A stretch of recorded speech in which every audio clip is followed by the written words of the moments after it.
Good, good evening, everybody. Good afternoon to some of you. Bonjour à toutes et à tous, bonsoir pour certains et bon après-midi pour certains, et bienvenue à tous nos orateurs qui viennent du monde entier.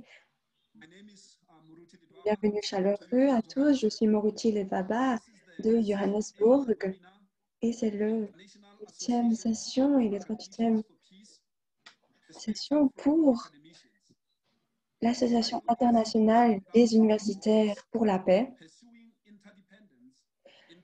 pour le but de l'interdépendance, de la prospérité mutuelle et des principes universels. Nous avons 7 orateurs. Nous allons débuter avec M.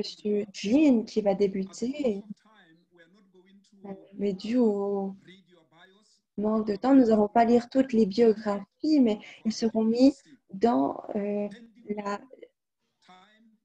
le lieu de discussion écrit. Donc, nous allons prendre quelques questions à la fin de la session. Donc, nous allons seulement choisir 2 à 3 questions. Donc, comme je l'ai dit, nous allons débuter avec Dr. Jean, puis Dr. Ndongo au Sénégal, puis Olga Saponicheva de Russie, puis de Bedelo du Japon et professeur Juarez, puis Monsieur Yamazaki et finalement Dr. Selovar qui va terminer ce panel. C'est un honneur et un privilège pour moi de modérer cette session. Et chaque orateur aura 7 minutes. J'espère que vous pourrez partager vos pensées et idées dans ce temps donné. Donc, sans attendre, je vais inviter Monsieur Dr. Jean, le président de l'Unification Thought Institute et du Fujian Academic Foundation. Donc, bienvenue à Dr. Jean. Merci, monsieur, et bienvenue. Et merci d'avoir investi l'effort, vous, participants de vos pays, de participer à cette conférence internationale des dirigeants et de participer à la session des universitaires pour la paix. J'aimerais parler par rapport à l'interdépendance, comment elle peut apporter des solutions aux problèmes actuels que notre société et notre monde font face. Il y a l'interdépendance pour la coopération. Et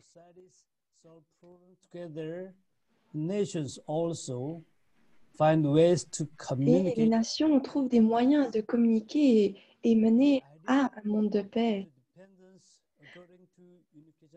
L'interdépendance, selon la pensée unificationniste,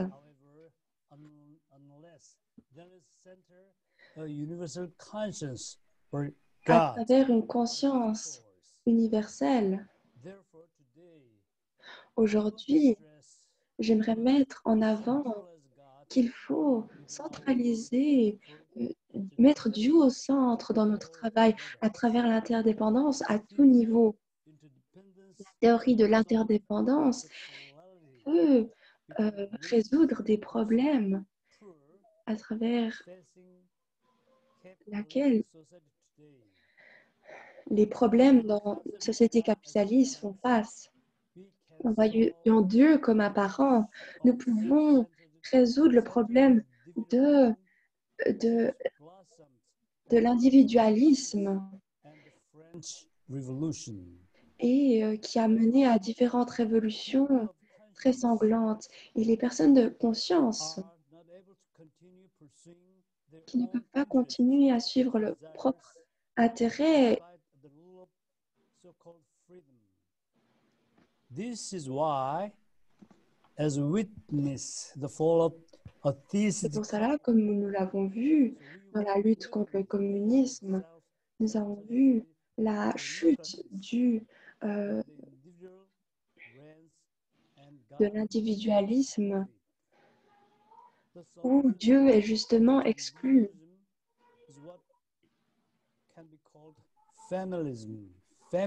Nous pouvons passer de l'individualisme à plutôt au familialisme. Les individus qui se battent entre eux pour leurs propres droits, pour leurs propres opinions et besoins, s'ils peuvent se voir comme une famille, alors le style chaotique qui est vu dans le monde peut être calmé lorsque nous devenons frères et sœurs et que nous reconnaissons nos parents et prenons en compte notre conscience et Dieu.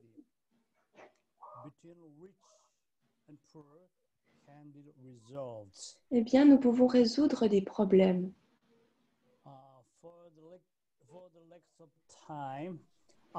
Dû au manque de temps, je vais terminer déjà mon discours en disant que la pandémie du COVID-19 nous a permis de considérer le concept de l'interdépendance et comment nous pouvons résoudre des problèmes de l'individualisme et de notre société.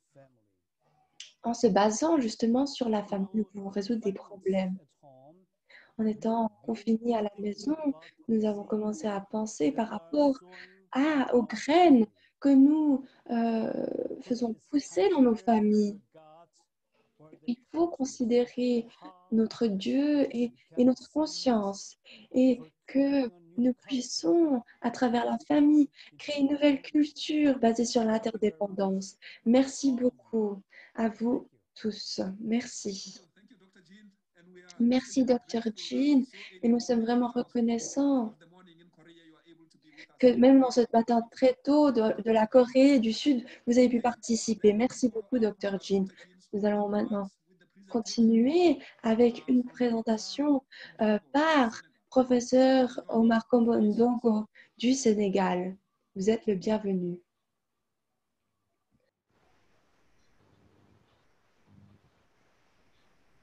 Open the mic, Dr. Ndongo. Your mic is closed.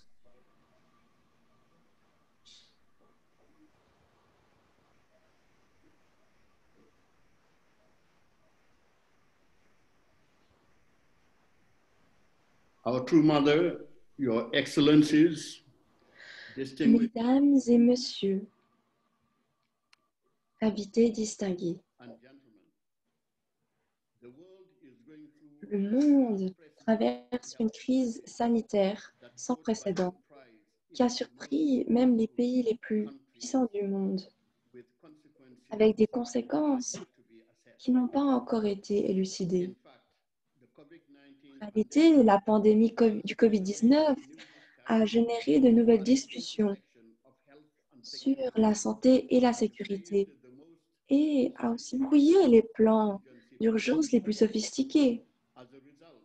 En conséquence, cela a amené les nations à penser à elles-mêmes en premier et a mené à des blocages par la fermeture des frontières. Cependant, à mesure que la crise évoluait en l'absence de vaccins, les gens se sont rendus compte qu'ils pouvaient également avoir l'occasion de solutions inexplorées à des défis que nous avons en commun, d'autant plus que la pandémie a frappé plus durement les pays les plus riches et les plus puissants, alors qu'elle a redéfini la géopolitique mondiale et mis en doute les gouvernements.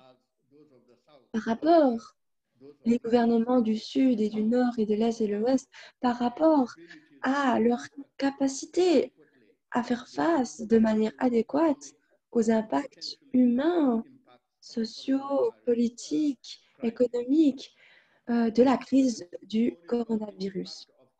Les experts se sont inquiétés de l'impact du COVID-19 en Afrique en raison de la faiblesse des systèmes sanitaires, du manque d'accès aux équipements de protection individuelle, du manque de financement, du personnel de santé insuffisant et de la transmission inefficace des données.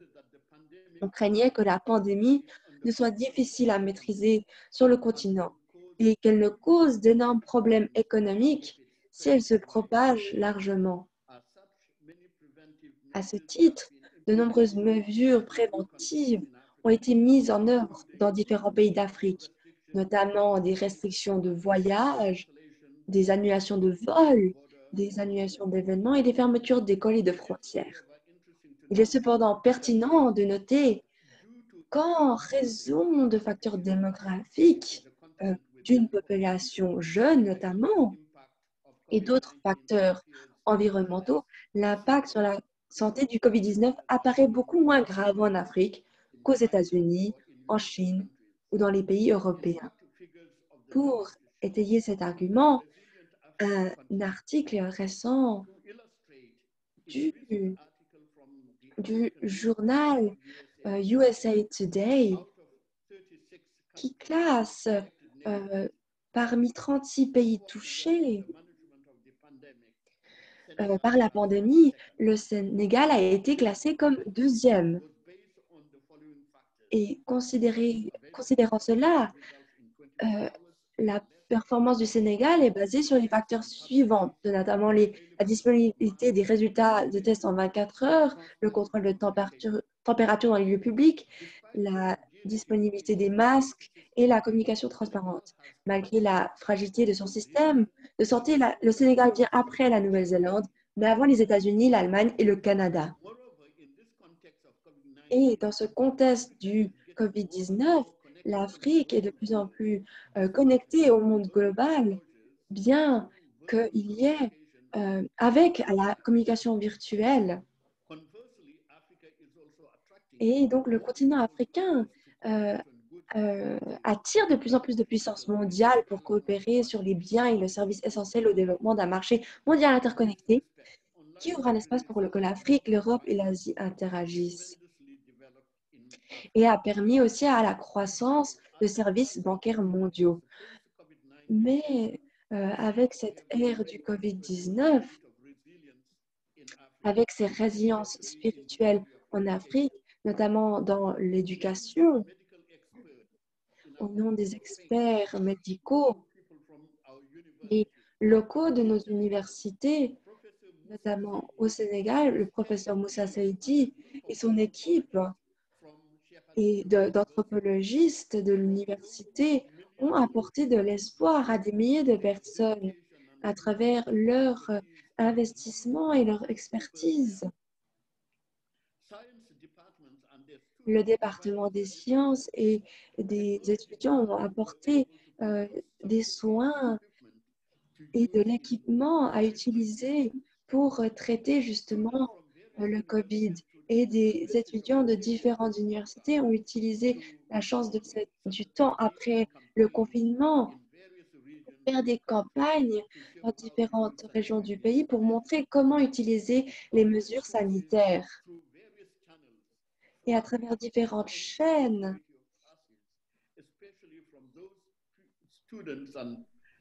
et grâce aux étudiants et aux personnes qui menaient justement, qui investissaient leurs efforts, il a été vu qu'on pouvait travailler mieux ensemble. Et aussi en étudiant en ligne, à travers des cours en ligne, à travers un financement et en découvrant la médecine d'autres universités et à travers des échanges, cela a permis un avancement. Les pays d'Afrique ont eu du temps à apprendre et à développer une stratégie pour faire face au COVID-19. Et le COVID-19 a aussi été un moment de grande spiritualité. Beaucoup de gens pensent que seulement Dieu peut sauver l'humanité de cette calamité qui a été causée par le virus. Ce virus féroce. Et beaucoup de gens ont partagé le message qui a été envoyé de Dieu. Et un avertissement à l'humanité de faire écho à ces paroles de la mère de la paix, Dr. Hajar Moon. Nous souhaitons une communauté de tous les peuples, une seule famille de l'humanité, centrée sur le parent céleste, unie sous les valeurs de l'interdépendance, de prospérité mutuelle et de valeurs universelles. Pour conclure, alors que la propagation de la pandémie du COVID-19 a causé des doutes par rapport à l'horizon de 2020, nous voulons réinventer des réponses en ligne avec des mesures sanitaires. Les universités africaines et les écoles ont coopéré pour faire face à cela et j'aimerais vous remercier pour votre attention. Thank you, Professor Ndongo. Merci, professeur Ndongo, pour avoir partagé l'histoire du Sénégal. Et c'est vraiment profond d'entendre que le Sénégal a pu faire face au COVID-19. Merci, professeur Ndongo, pour vos paroles. Nous allons maintenant passer à la Russie en écoutant la présentation du Dr Olga Safonicheva. Vous avez la parole. Chers collègues, je vous remercie pour cette invitation de pouvoir participer à cet événement. C'est vraiment un honneur pour moi de présenter l'expérience de comment changer l'éducation médicale pour face au COVID-19. Nous avons des solutions et c'est un honneur de pouvoir partager notre expérience avec vous. Premièrement, j'aimerais présenter notre université de sciences de l'État de Moscou. C'est l'université des sciences de vie à la Russie. Son établissement a été mis en place en 1758. Et il y a 2 ans, nous avons fêté plus de 200 ans d'anniversaire et nous avons coordonné des cours en anglais notamment et en russe dans les domaines de la médecine, la biologie et la biotechnologie pour donner des diplômes de spécialistes, des programmes de maîtrise et aussi de résidence clinique, des doctorats, etc. Notre université a des bases universitaires très importantes, notamment en médecine. Il utilise des outils modernes et a notamment beaucoup de bâtiments de formation et médicaux. Donc voici tout d'abord par rapport à cette université de Moscou. Nous avons plus de 19 000 étudiants et aussi un groupe de professeurs très élevés et avec plus de 2000 membres de faculté.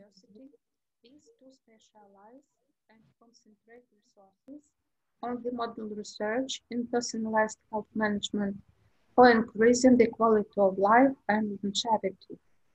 And the strategic goal of university consists of joining the international research and educational community, concentrates global talent, knowledge, and technologies to become the university #1 in life sciences in Russia. The target model drives its sustainable transformation to a world-class university with balanced focus on multidisciplinary education, research, and partnership with industry. Dans la recherche et le partenariat,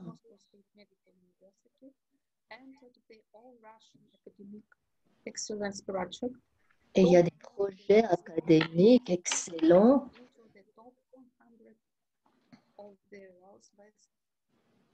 dans les 100 institutions les plus éminentes du pays. Cette université est maintenant dédiée à la recherche et c'est pour des partenariats en Russie et nous avons réalisé des projets sociaux et de recherche. Nous avons participé dans l'innovation de technologies nouvelles et d'initiatives, des projets gouvernementaux, des projets régionaux et ainsi de suite. Et bien sûr, il y a plus de il y a de nombreuses conférences qui sont organisées, il y a des tables rondes et nous incluons aussi les sciences internationales. Et bien sûr, dans l'éducation nationale, nous avons environ 500 étudiants étrangers de 72 pays du monde. Et beaucoup sont d'Asie, donc de Chine, de la Corée, du Vietnam, et aussi des étudiants d'Israël et de certains pays européens.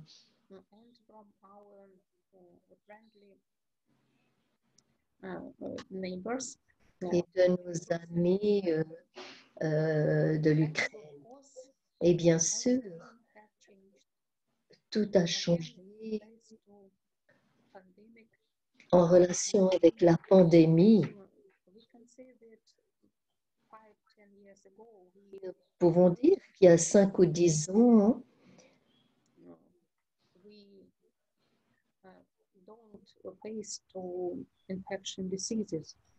nous n'avions pas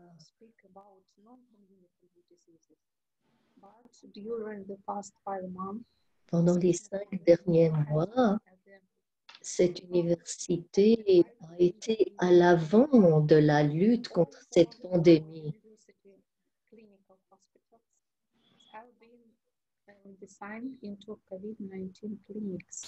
Tout a été changé dans une clinique pour gérer le COVID-19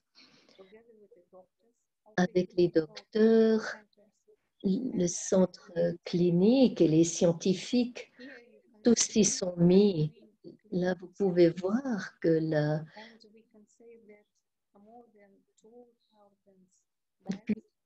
plus de 2000 lits ont été attribués à la lutte contre le COVID-19. Il a fallu prendre des mesures contre cette pandémie. Et les étudiants se sont mis à étudier en ligne.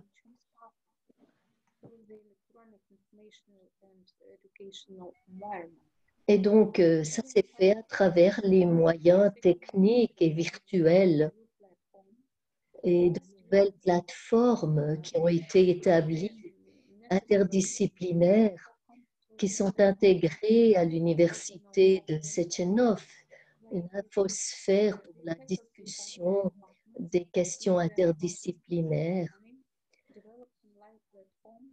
et qui ont été développées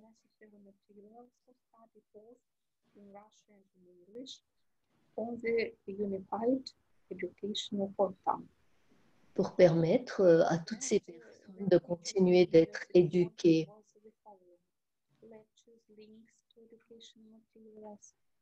Situational tasks were in the open access for students of the site of Unified Educational Portal. Students regularly pass tasks, contacted with their teachers online, both using the education portal and other internet resources, for example, Zoom and Skype. This became possible thanks to implementation of the digital university model, which includes a database management system, digital education technologies, individual education. Donc, toutes sortes de nouvelles technologies ont été mises en œuvre pour permettre à cette université de continuer de fonctionner. et d'éduquer les étudiants.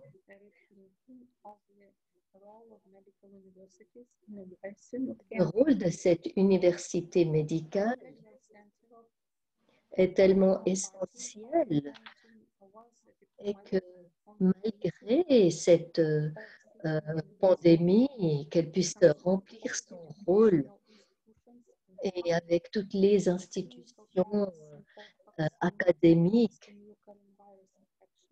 peut faire face à cette infection. Nous avons formé de nombreux médecins et les avons maintenant inclus pour travailler dans cette section. Et les médecins et les scientifiques sont vraiment impliqués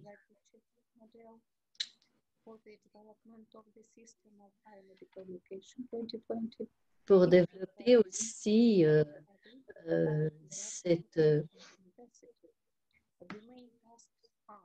donc la tâche essentielle, c'est faire face à l'amélioration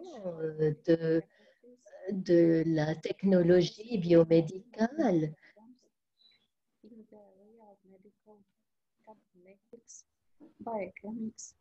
et la biochimie, la physique et la biotechnologie. La transformation digitale et ses plateformes pour échanger les données et les connaissances.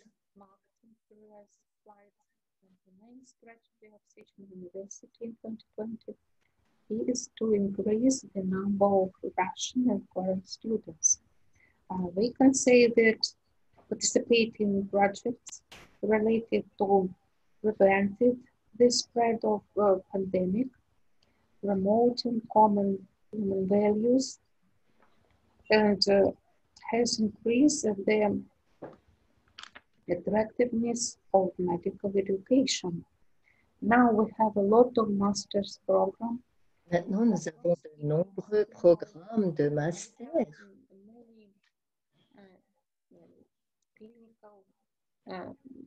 Centers et des centres cliniques.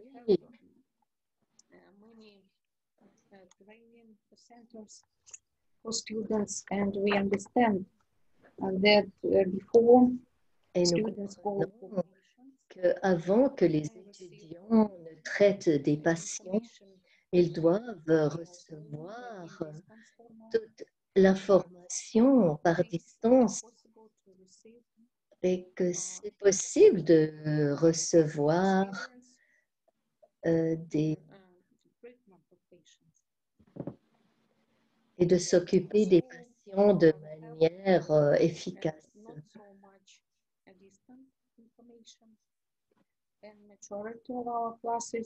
La majorité de nos classes ont lieu dans la clinique et il est possible, grâce à la coopération active de l'université étatique,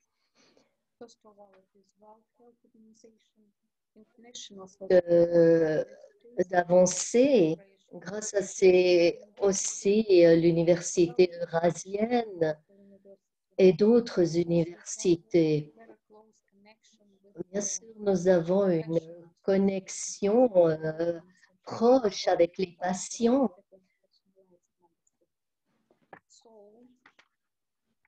We are blessed to invite our colleagues. Donc, nous nous réjouissons d'inviter nos collègues à notre université pour découvrir notre système d'éducation et inviter de jeunes étudiants à acquérir une nouvelle connaissance et promouvoir ces valeurs. Chers collègues, merci beaucoup pour votre attention et merci. Thank you very much, Dr. Merci beaucoup, Dr. Savonicheva, pour vos pensées. Nous apprécions beaucoup. Sans attendre, je vais maintenant inviter le professeur Vedder qui va partager. Il est maintenant du Japon. Vous avez la parole. Yes, I muted myself. Hi, everyone. Thank you again. So this is Simon. I'm Merci beaucoup.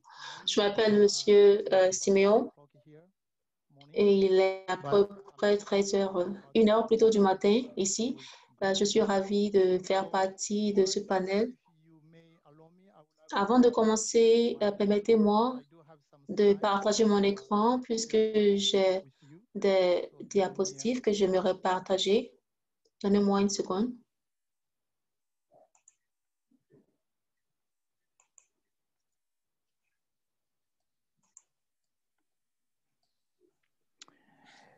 So, everyone, as you know, we are Tout le here monde, comme vous le savez, nous sommes ici pour parler de l'interdépendance pour la paix. Et j'aimerais d'abord parler des moyens par lesquels nous pouvons briser le mur. Et je vais porter mon attention sur l'impact des méthodes en ligne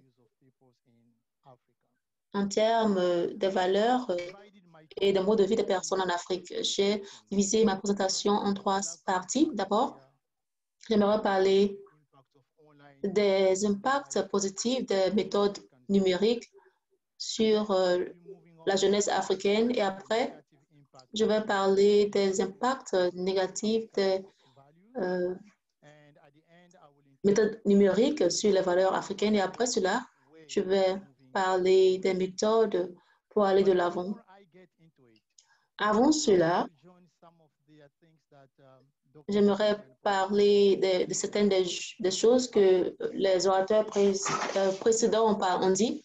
J'aimerais dire brièvement et nous rappeler tous des 2 leçons de cette crise de COVID-19. La première leçon est que la pandémie de COVID-19 a démontré que l'interdépendance et la prospérité mutuelle sont des choses que nous ne pouvons pas oublier. Il est clair maintenant que personne, et je répète encore que personne ne peut se séparer des défis de ses voisins.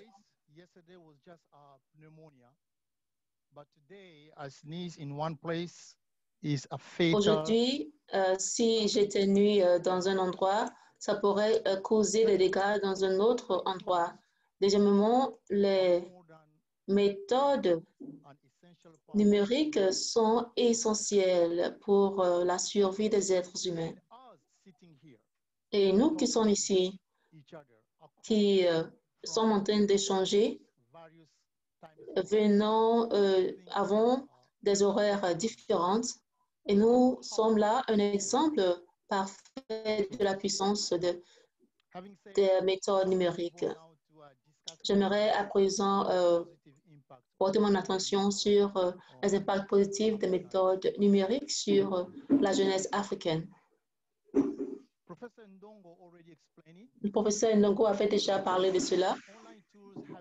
Les méthodes numériques ont assez de bénéfices en Afrique.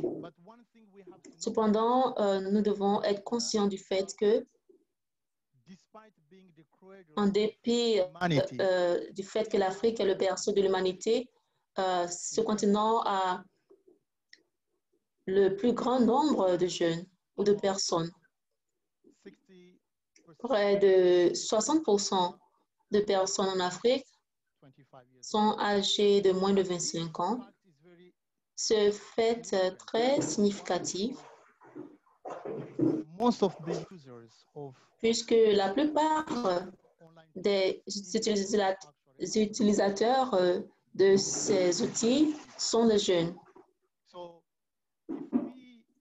Alors, si on considère l'impact des outils en ligne sur notre vie et si on considère aussi le fait que la plupart des personnes qui les utilisent sont des jeunes et si on considère aussi que les jeunes doivent être le futur et que nous savons aussi que l'Afrique a la population la plus jeune, je crois qu'il est important d'avoir cela. Deuxièmement, nous savons tous qu'il y a plus de 500 000 personnes utilisent les outils en ligne. Et il y a 40% de ces personnes qui utilisent Facebook.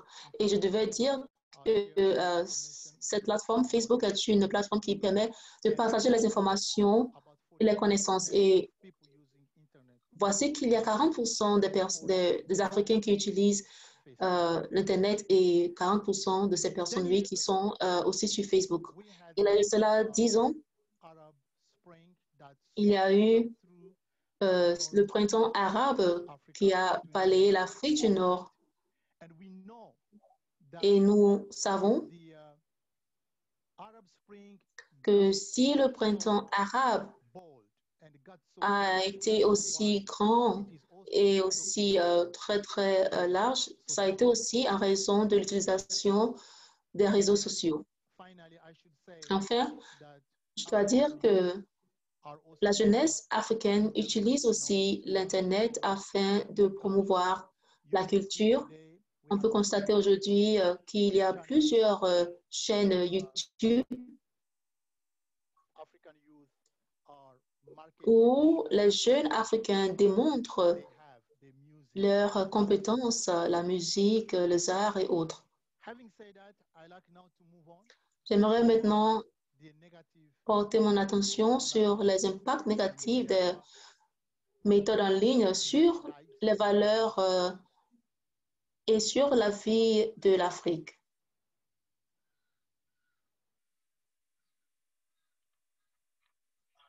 Yes, online tools are having a lot of impact. Il est vrai que les outils en ligne ont des impacts positifs, malheureusement, alors que ces outils nous permettent d'avoir de nouvelles opportunités et de bénéfices. Malheureusement, ces mêmes outils nous amènent des problèmes.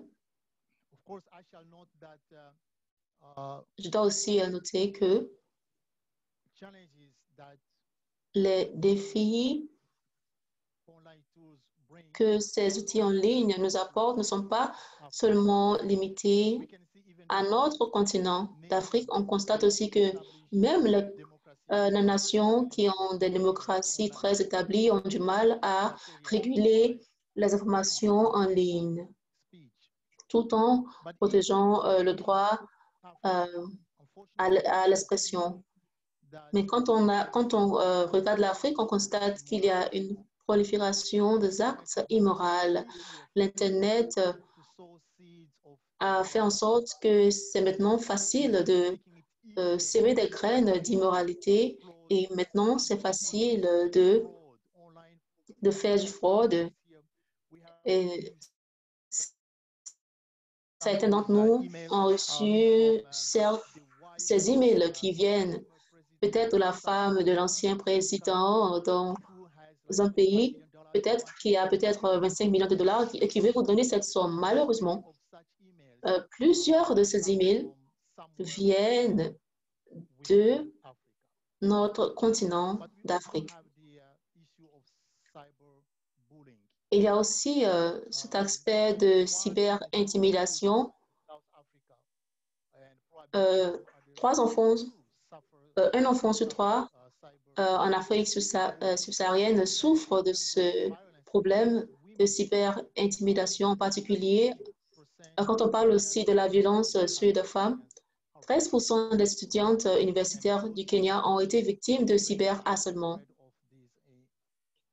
Il y a aussi la propagation négative de fausses informations ou de fake news. Alors que ces outils en ligne ont apporté assez de bonnes choses à notre continent d'Afrique, malheureusement, ces mêmes outils nous apportent de mauvaises choses qui se propagent parce que c'est vraiment facile. Rappelez-vous que c'est facile de partager des informations qui peuvent être envoyées très rapidement. Alors, la question qui se pose est de savoir ce que nous pouvons faire. Et j'aimerais dire que nous savons que les outils en ligne ont cette force ou cette puissance de rassembler les personnes, en particulier en termes du partage d'informations, mais on sait aussi que ces outils en ligne peuvent détruire des vies, en particulier quand ces outils ne sont pas utilisés par de bonnes personnes. Et cela devient encore plus difficile quand le fait et la vérité sont cachés par ces fausses informations. Dans certains lieux, on les appelle des faits alternatives. Donc, j'aimerais parler ou adopter ici l'enseignement du docteur Sun Myung Moon et le docteur Hak Ja Han Moon, les fondateurs de la FPU, en particulier les éthiques.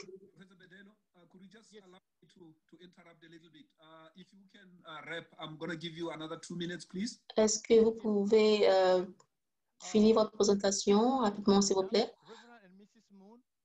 Donc, comme je disais, le révérend Sun Myung Moon et son épouse ont mis l'accent sur la responsabilité individuelle. Ils enseignent que les normes morales sont issues de notre conscience et que la fondation de cela est la bonté. Alors, ils disent que le standard est le standard de la conscience. Alors, si nous avons une bonne compréhension du fait que la responsabilité individuelle est importante et que cela pourrait être la base d'assurer que nous sommes en mesure de maximiser les valeurs et les bénéfices des outils en ligne. Et avec cela, je vous remercie de votre attention. Merci. Thank you, Professor Bedelo. Apologies that I had to interrupt your talk. Thank you. Once again, let me plead with the panelists to really stay, within the prescribed time. It's a little uncomfortable for me to interrupt when you are speaking. It's not civil. But thank you, Professor Bedelo, for your understanding. And thank you for sharing this very important information with us today. Okay, now we are going to invite Professor Juarez to address us. As I say, as a reminder, once again, 7 minutes maximum. Thank you, Professor Juarez. The floor is yours, sir.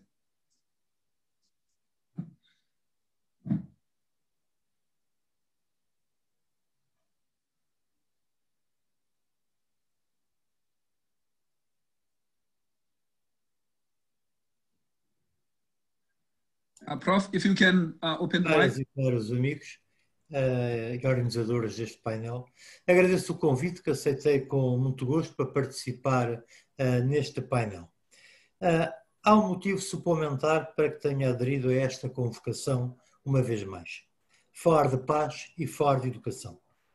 Efetivamente, se a paz constitui a ambição comum a milhões de seres humanos, desde logo àqueles que não enriquecem armando povos, exércitos, o facto de eu trabalhar há 4 decénios e meio na educação é suficientemente idóneo para habilitar uma cultura de hibridação entre o objetivo paz e a educação enquanto seu instrumento, seja na velha Europa, seja em África ou em qualquer outro continente.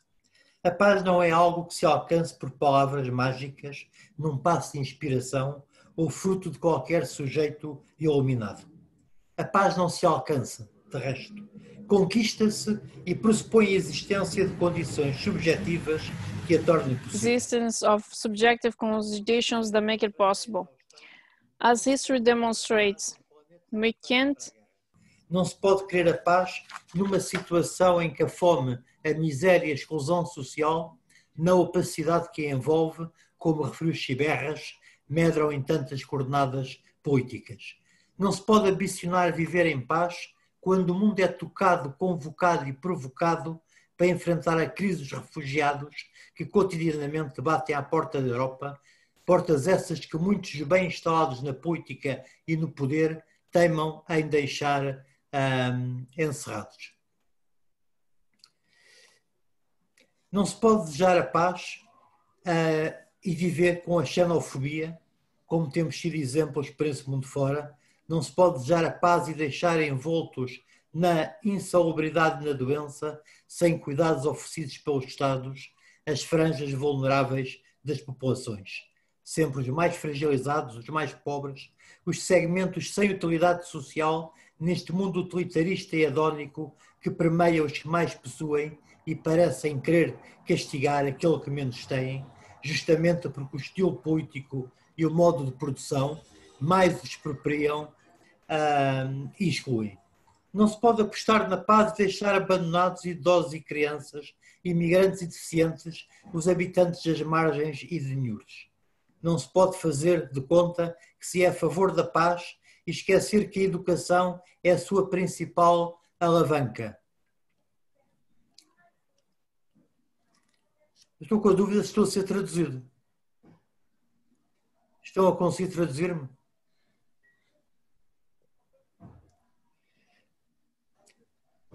Não se pode dizer em público.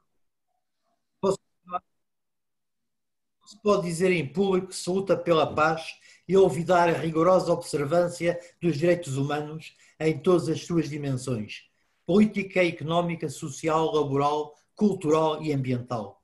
Não se pode almejar a paz num quadro político não democrático, pois as eleições fraudulentas, as ditaduras e a repressão, longe de conduzirem à paz, provocam as guerras e legitimam-nas. Não se pode preconizar a paz em sociedades assimétricas, produtoras de exclusão pelo fator pobreza, onde a amplitude salarial é medonha, onde os direitos laborais são inexistentes ou coartados. Não se pode construir a paz com sistemas criminais violadores dos direitos básicos, que já Beccaria, em 1764, propunha como imprescritíveis e que foram erigidos em alfa e ômega da justiça penal, quer na Declaração de 4 de julho de 1776 nos Estados Unidos, quer na Declaração dos Direitos do Homem e do Cidadão pós-Revolução Francesa, em 26 de agosto de 1789. Não se pode fazer a paz enquanto a iniquidade continuar a morar na casa de juízes ou de procuradores, de polícias e afins, numa salganhada que arremeda à justiça, sendo a mais vil injustiça, não raramente assegurada pela tortura física ou psicológica ou pela perseguição e até assassínio de opositores, como referiram Peters e José Sócrates, bem evidenciaram. Não se pode acreditar na paz sem que exista liberdade de imprensa e de comunicação, sem se fomentar o pensamento crítico e livre, pois, de contrário, os autómatos substituem os cidadãos e a paz não é compaginável com a censura ou autocensura. Não se pode viver em paz se o Estado for reduzido ao mínimo, ou seja, a mero espectador do enriquecimento de poucos e da ausência de condições de vida da esmagadora maioria das pessoas.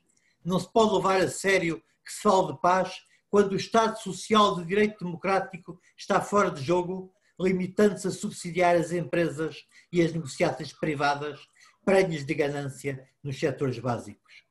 Não se pode aceitar qualquer compromisso com a paz enquanto subsistir a pena de morte, seja onde for, seja por que motivo for, essa infâmia cruel que peca sempre por excesso e por defeito, como proclamou o escritor português Miguel Torga em 1967. Não se pode cantar a lousa à paz e deixar morrer gente em Lampedusa, ou outros como Alain Cordy nas areias de uma praia turca. Não se pode perceber a paz enquanto as prisões estiverem pejadas de presos políticos, ainda que eufemisticamente se lhes chame políticos presos.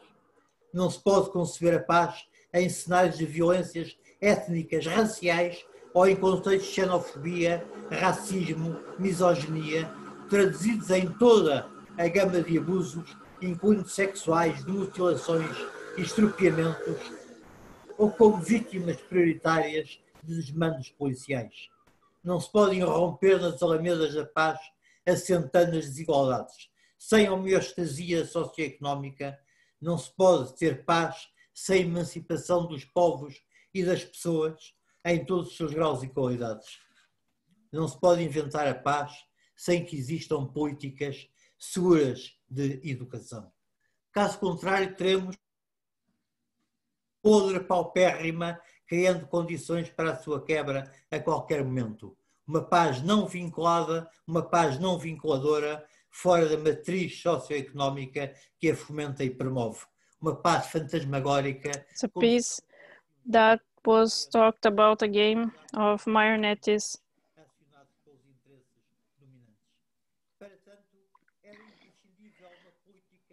So it was important to have a politics, to have citizens in a community. E para os direitos fundamentais. Uma política educativa. An education policy that is not satisfied as happened in my countries. In the time where I was born, that you could read and learn how to read and to write. Today, we changed several vertents and they're not respecting peace. Now we can see the base stone for education, and we have the education that has to help every child. There is no parity. We need promotion of integration and social qualification and personal satisfaction.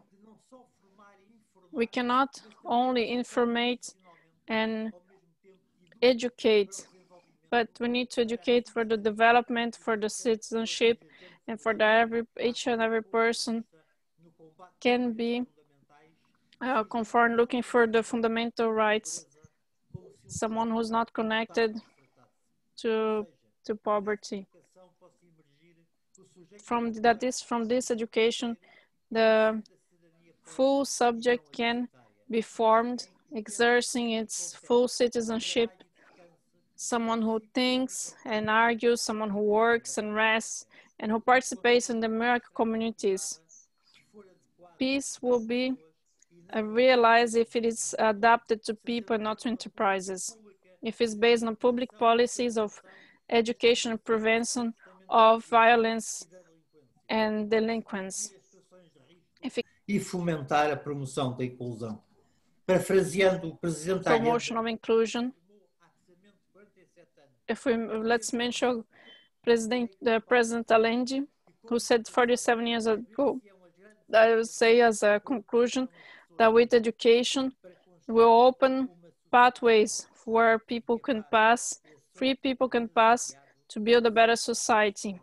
And that peace, this dream that was left for later, can finally be a natural and serene consequence. Thank you, Professor. Thank you, Professor Poirez. There was a time when we couldn't hear what you are saying because there was no translation, but we catch the spirit. Il y a eu un moment où nous n'avons pas pu entendre l'interprétation, il y a eu un problème à ce niveau-là. Nous allons maintenant inviter Yamazaki qui va donner son discours. Bonjour à toutes et à tous. Les organisateurs de ce forum, la FPU, les fondateurs, le docteur et Madame Moon, ont montré un grand respect aux académiciens. Ils sont la colonne vertébrale de la création d'un monde idéal. Plus tôt dans cette session, le docteur Jean a évoqué la conscience pour tous les objectifs.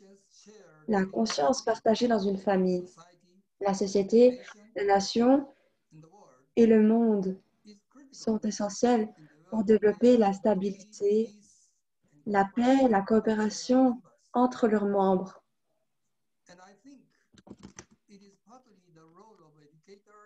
Et c'est le rôle des éducateurs, des universitaires et des scientifiques qui sont ici aujourd'hui de formuler une telle conscience partagée en explorant et en diffusant les connaissances. Les fondateurs de la FPU ont mis en pratique leurs propres convictions en parrainant la conférence internationale sur l'unité des sciences depuis les années 1970 jusqu'aux 20 prochaines années. Ensuite, Hak Ja Han-moon a mis en place un nouveau projet d'académicien cette année, l'Association internationale des universitaires pour la paix, sous l'égide de laquelle nous nous réunissons aujourd'hui. Dans leur quête de paix, deux déclarations importantes ont été faites par le Dr Moon et Madame Moon.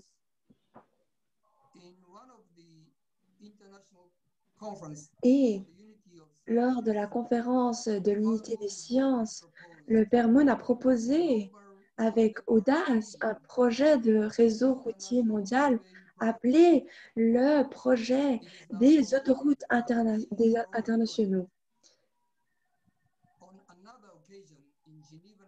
Lors d'une autre occasion, en 1985, l'Académie mondiale de la paix, des professeurs pour la paix,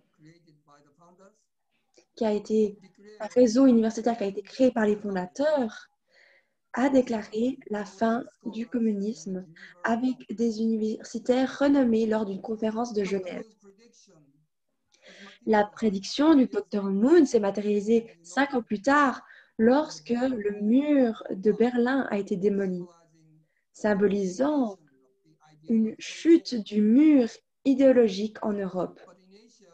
Mais en Asie, le 38e parallèle divise toujours le même peuple de Corée. Tandis que la grande muraille de Chine et d'autres murs entre pays s'élèvent depuis les dernières décennies. Des murs séparent des foi et des pensées et créent des disputes politiques. Comment pouvons-nous réaliser un monde d'interdépendance?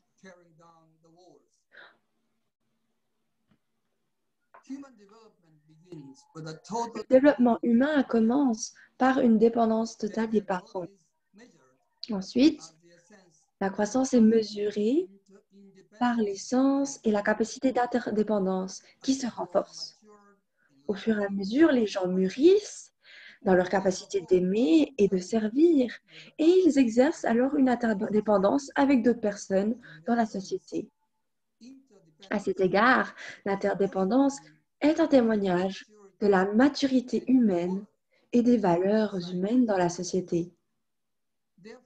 Par conséquent, un appel à l'interdépendance n'est pas un prétexte à une aide accrue d'une partie à un autre, ni une excuse pour chercher de l'aide au nom du multilatéralisme. Au contraire, c'est une valeur et un principe distincts qui sont apparents et omniprésents dans la nature et l'univers.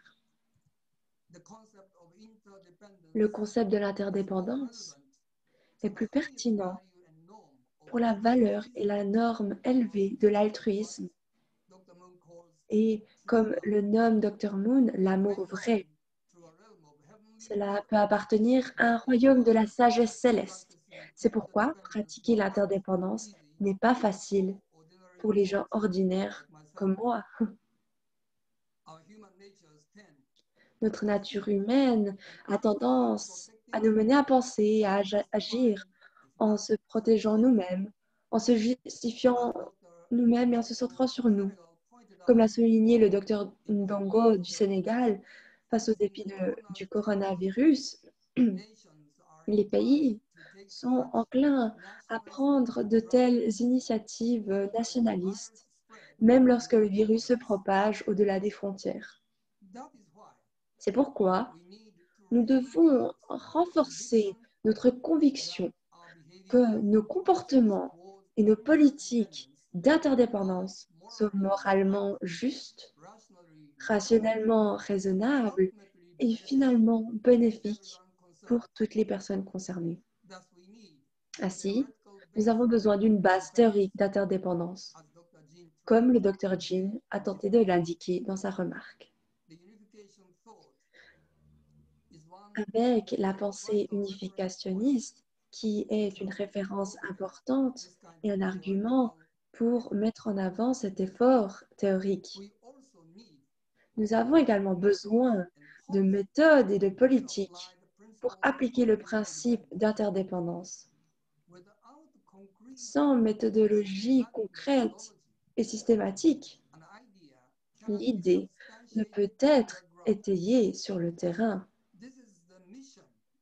Ceci est la mission des universitaires et des scientifiques de soutenir la dynamique mondiale vers la communauté mondiale d'interdépendance, qui est inévitable, comme certains d'entre vous l'ont déjà mentionné. Lorsque nous faisons face au COVID-19, nous avons découvert, nous avons pris connaissance de cela, mais nous n'avons pas encore parvenu à le mettre en action. Et donc, nous devons travailler dur pour que ces théories, ces discours et ces politiques puissent être mis en avant et que les éducateurs et les professeurs puissent partager ce message. Et j'espère que notre association des universitaires pour la paix, dans les années à suivre, pourront de manière avec confiance, pourront déclarer l'interdépendance dans nos forums futurs et aussi, je l'espère, au sein des Nations Unies, de pouvoir déclarer que toutes les personnes et toutes les nations sont interdépendantes. Merci beaucoup. Merci beaucoup, Yamazaki, Monsieur Yamazaki, pour vos pensées et vos paroles. Nous arrivons maintenant à la fin de notre webinaire. Et j'aimerais maintenant inviter M. Dr. Solevar, qui est président du SONAC Peace et aussi du PWPA international.